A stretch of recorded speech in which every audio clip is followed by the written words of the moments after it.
Hi, my name is Lauren Mattis, and I will be doing a critique of the Star Wars franchise. So, this franchise is beloved by so many and has become an integral part of film culture within the past decade.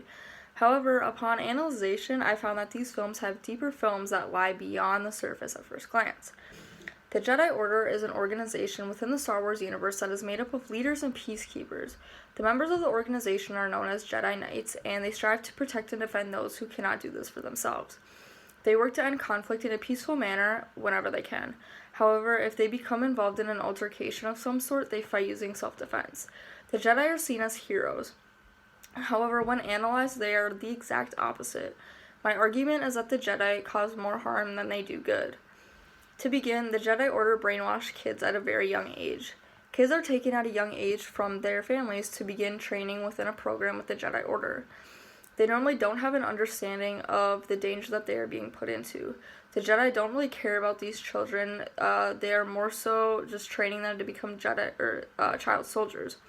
Kids are very impressionable, so taking them at a young age is more beneficial for the Jedi Order, since it is easy to educate them while their brains are still developing. They're often trained in large schools called Jedi temples, where they learn to use the Force and they're given lightsabers, which is the weapon of the Jedi. Within these temples, children are taught to train their minds and bodies while honing in on their ability to access the Force. The Force is an energy field created by all living things which give the Jedi their power. In one of the films, Yoda tells Anakin, a 10-year-old boy at the time, that he is too old to start training to become a Jedi. That means that these children are indoctrinated into the Jedi program at a very, very young age. Secondly, the Jedi Order teaches Jedis in training that they need to suppress their emotions or they will be more susceptible to succumbing to the dark side. This theme is seen throughout many of the Star Wars films. In the prequel, Episode 2, Attack of the Clones, this idea is very prominent. There are a set of rules that govern the behavior of the Jedi Order, and this code teaches its followers not to give in to feelings towards other forms of life. And if they do, it makes them more susceptible to falling to the dark side of the Force. The first part of the code states that there is no emotion, which, mentioned as prior, is a prevalent theme, especially throughout the second prequel film. This clip shows an interaction between Obi-Wan Kenobi and Anakin, in which Anakin is reminded to suppress his emotions. You look tired. I don't sleep well anymore. Because of your mother?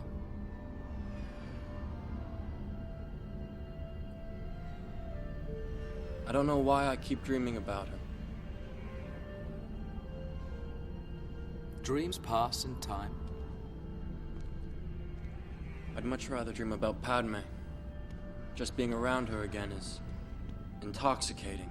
Be mindful of your thoughts, Anakin. They betray you. You've made a commitment to the Jedi. As seen in this clip, Obi-Wan reminds Anakin to be mindful of his thoughts or they will betray him. Giving in to his feelings towards his mother and his love interest, Senator Padme Amidala, makes him more susceptible to joining the dark side of the Force. Additionally, in a conversation with Padme, Anakin goes on to further explain how emotions are forbidden by the Jedi Order. Attachment is forbidden. Possession is forbidden. Compassion, which I would define as unconditional love, is central to a Jedi's life. So you might say that we are encouraged to love. The next clip is another conversation between Padme and Anakin, reflecting on a nightmare Anakin had the night before. No. Oh, no. No.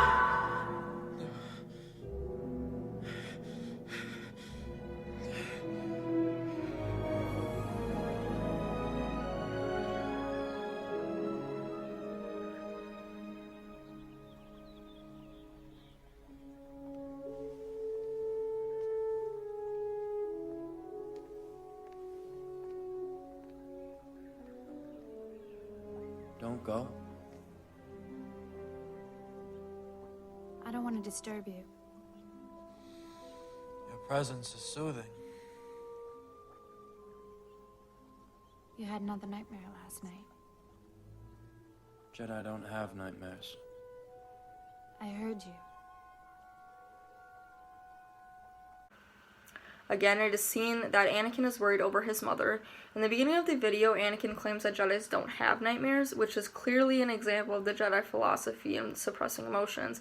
He's trying to hide the fact that he held some type of emotion towards somebody else because that's forbidden by the Jedi Order. That same Jedi philosophy comes into play once more. The third point I'd like to talk about is Anakin's life and how he ultimately succumbs to the dark side. So most kids are taken away from their families, as I priorly mentioned, at a very young age to start their education to become Padawans. Meanwhile, Anakin grew up as a slave with his mother. So he's taken away from her at an older age, kind of around 10 years old. And up until this point, he didn't have any type of Jedi training at all. Kids are taken at such a young age to learn detachment from their families and just like outside sources so they can completely devote themselves to the Jedi Order. Again, Anakin didn't have this he didn't have this type of education, so up until this point, his duty has been to protect his mom. His attachment to his mom and his tendency to follow his heart proved to be troublesome for him later in life while he's within the Jedi Order. Within episode 2 of the prequels, 10 years has passed, so Anakin is now training to become a Jedi with his master Obi-Wan. They're both sent to protect Senator Padme as someone is out to kill her. As Anakin spends more time with Padme, they form a connection, and he starts to feel the love from her that he lacked throughout his childhood. He becomes possessive, obsessed, and attached to Padme with the intention of keeping her safe, just like he did with his mother. This goes against the philosophy of the Jedi Order, as attachment and possession are strictly forbidden. Padme starts to become Anakin's main focus, pushing his Jedi duties aside, which is the opposite, again, of what a Jedi should be doing. Additionally, he has nightmares of his mother, which haunt him. He seeks guidance in Obi-Wan, and as seen in a prior clip, he's just told that dreams will pass.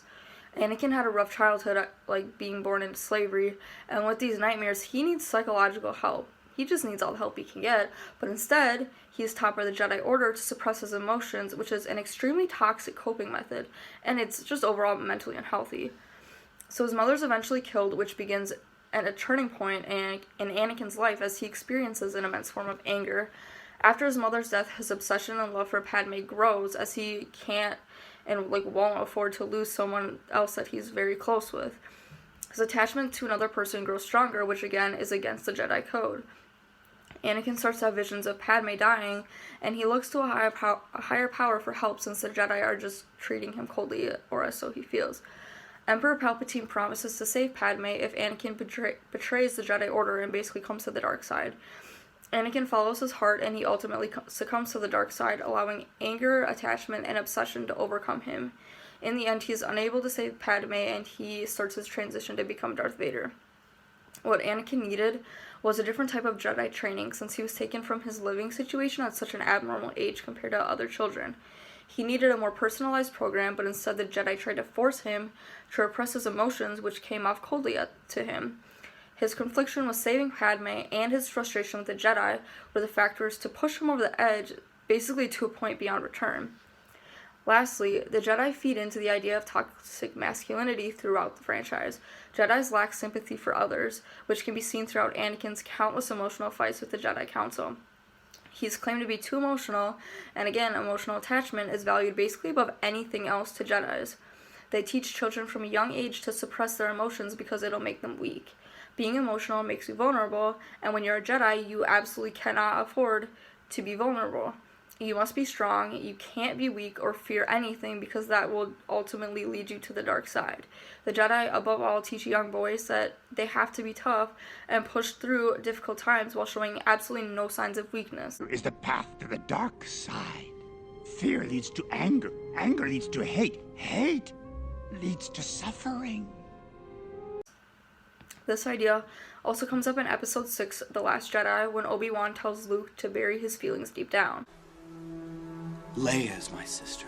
Your insight serves you well. Bury your feelings deep down, Luke. They do you credit, but they could be made to serve the Emperor. Betraying his love for his sister, Princess Leia, would lead him down an emotional path that could potentially lead him to the dark side. Because the Jedi teach boys to suppress their emotions, the boys don't see figures in their life that show grief or sadness. Instead, the Jedi promote bottling up their emotions, which can lead to anger and outbursts, which is the exact opposite of the Jedi code. Emotional detachment doesn't prevent men from turning to the dark side, instead it leads them right to it. After further analysis of the Jedi, it's very clear to see that they are not heroes. There are many flaws within the Jedi Order's structural system. They manipulate children to devote themselves to the Jedi Order in exchange for their emotions. And the Jedi are not preventing harm. They're creating harm by teaching these young kids to detach themselves from everything that they know. The Jedi set these children up for failure right from the beginning. They're not heroes. Thank you.